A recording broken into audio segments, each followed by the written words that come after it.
Oke, selamat pagi ya. Pagi. Untuk pertanyaan ada dua ini ya, ada dua sesi, ada dua jenis ya. Yang pertama bagian pertama itu sikap pertanyaan umum ya. Itu yang kedua nanti ada pertanyaan spesifik. Untuk pertanyaan umumnya ini ada 3 nih ya. Itu. Kita mulai aja ya. Untuk nomor 1 ini. Menurut kalian ini apakah kalian familiar gitu dengan kurikulum Merdeka yang udah jalan beberapa semester? Baru 1 semester kan? Baru 1 semester ya gitu. Jadi oh iya, 2 sama termasuk sekarang. Jadi jawabannya dari itu ya, dari kesini ya. Itu mulai. Oh, dari sini. Udah cukup familiar. Saya cukup familiar dengan hal ini karena dari tugas gurunya itu memang baik, bahasanya bisa cukup benar mengerti apa tujuannya dan bagaimana bisa menjalankannya. Oke. Oh, menurut kamu? Familiar ya. Itu juga sama semua. Ya, karena dari SD kadang juga udah pernah dengar kan, nanti kalau di SMP bakal ada kurikulum Merdeka yang nanti ada P5, ada biasa sering praktek kelompok gitu. Oke. Sama ya? Kamu juga sama? Sama-sama. Sama ya? Familiar juga. Udah familiar ya? Oke. Sekarang pertanyaan nomor 2 ya. Bagaimana pendapat kalian ya tentang kurikulum Merdeka belajar secara umum itu? Secara general, pandangan kalian lah gitu tentang kurikulum ini yang udah baru berjalan yang nggak lama sih, sejak ke berapa tahun sih? Sejak ke Panadin ya. Gitu. Jadi bagaimana pendapat kalian tentang kurikulum Merdeka belajar secara umum itu? Secara general dari berbagai ini. Cara ngajarnya ya. Udah deh. Oke, dari sini. Cara ngajarnya. Iya, secara umum lah. Secara umum bagaimana perasaan kalian gitu? Iya, dalam. Menurut aku kalau kurikulum Merdeka itu kebanyakan dari kita itu buat kelompok gitu. Kelompok ya, lebih ke ini ya, berarti diskusi ya? Iya, diskusi gitu. Terus kalau dari cara ngajar gurunya menurut aku ya bagus lah ya, ketimbang kurikulum sebelumnya ya. Kalau bandingkan menurut aku kurikulum Merdeka itu soalnya menurut aku lebih susah daripada kurikulum sebelumnya yang 2013 sih. Kamu? Kalau menurut aku kurikulum Merdeka kali ini tuh dia lebih banyak prakteknya, jadi kita nggak cuma ngafalin tapi kita juga ngerti gitu maksudnya. Kalau menurut aku sih.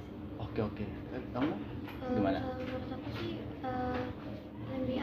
lebih sering diaplikasikan dalam kehidupan sehari-hari. Jadi sambil praktek kan kita belajar juga, jadi sama ini lebih mengenal teman-teman yang lain gitu lah. Maksudnya kan biasa kadang kelompoknya kita diacak terus, jadi bisa saling mengenal satu sama lain, diskusi bareng, jadi bisa lebih cocok satu sama lain gitu. Jadi memungkinkan untuk ini ya, berinteraksi ya? Berinteraksi lebih banyak. Kalau kamu? Kalau aku, menurut aku kurikulum Merdeka ini lebih ke kelompok, lebih ke praktek daripada kurikulum yang sebelumnya. Jadi sifatnya ini ya, pemusatanya kepada siswa ya, memungkinkan siswa untuk interaktif ya, diskusi ya di kelas. Nah itu pertanyaan nomor 2 ya. Sekarang nomor 3 ya, ini terakhir nih untuk pertanyaan umumnya. Menurut kalian itu apa saja sih itu kelebihan dan kekurangannya gitu selama kurang lebih 2 semester ya kalian menjalani ini? Jadi menurut saya itu kelebihannya itu yang orangnya bisa lebih pikir out sendiri, jadi kayak mengerti sendirian. Kalau mempelajari sendiri itu biasanya lebih mengerti daripada diajarkan. Tetapi itu juga ada kekurangannya. Soalnya mungkin mereka bisa mendapatkan cara yang lebih baik dengan diajarkan dari guru. Oke.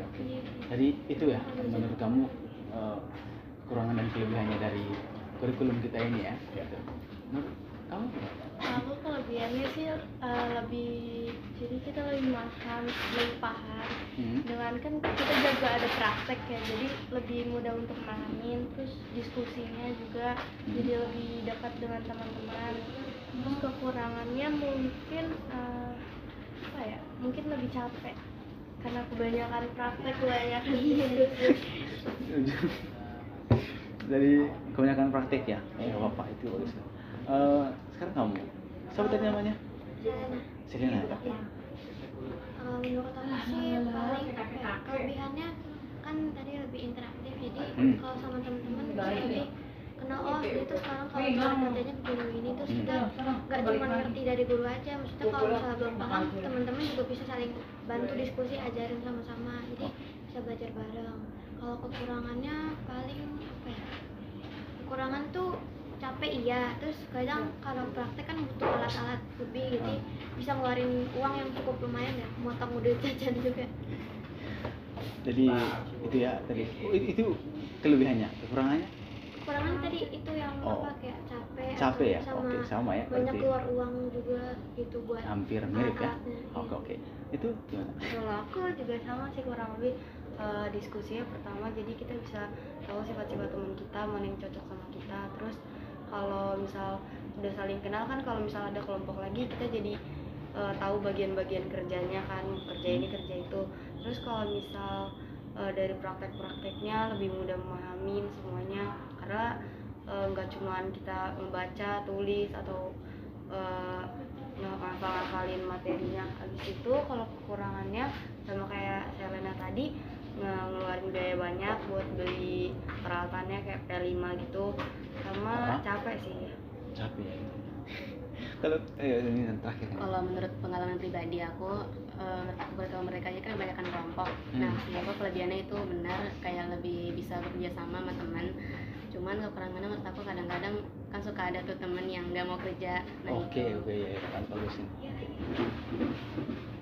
Oke ya, itu kekurangannya secara singkat aja gitu. Itu bagus.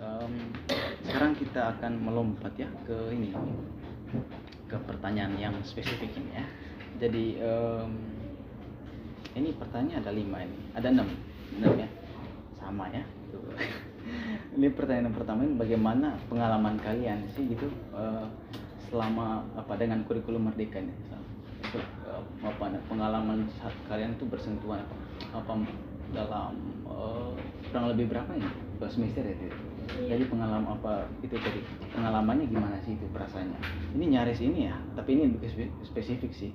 Nyaris sama tadi dengan itu ya, dengan yang nomor 3 ini, kekurangan kelebihannya. Tapi ini lebih ke pengalaman ya pertanyaannya. Untuk saya itu kurikulum merdeka itu cukup lancar, yang nggak mesti ngerti aja isinya. Kalau kurang ngerti tinggal tanya dulu aja. Kalau gurunya nggak ada ya nanti agak susah. Itu aja sih. Agak susahnya ya. Cara yang penting ngerti. Kalau nggak ngerti, yang penting ada guru. Ada guru. Kalau kamu ini pengalaman gitu, pengalaman kamu dengan kurikulum merdeka ini? Pengalamannya sih ya kurang lebih sama kurikulum sebelumnya. Cuman ya lebih mengerti dengan kurikulum merdeka karena kan ada praktek-praktek gitu, jadi kita lebih memahaminya lebih cepat. Memahami lebih cepat. Oke.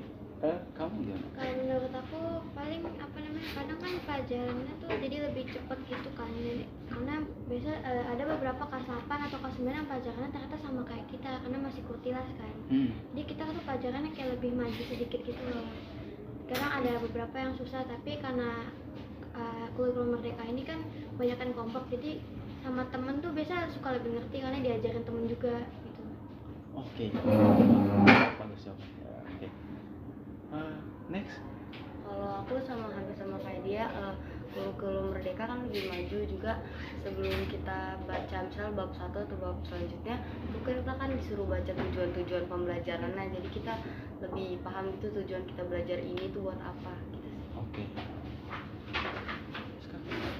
Kalau menurut aku juga sama, kalau kurikulum merdeka itu pelajarannya mungkin pelajaran kelas 7 mungkin sama dengan pelajaran yang ada di kelas 9 atau enggak SMA gitu-gitu kan. Makanya aku jadi ngerasa itu agak susah dikit. Cuman kita juga praktik terus kan, makanya itu jadi memudahkan. Oke. Jadi mungkin lebih maju dalam arti lebih baik lah ya dari sebelumnya ya gitu. Ketimbang kurtilas ya. Oke. Itu pertanyaan nomor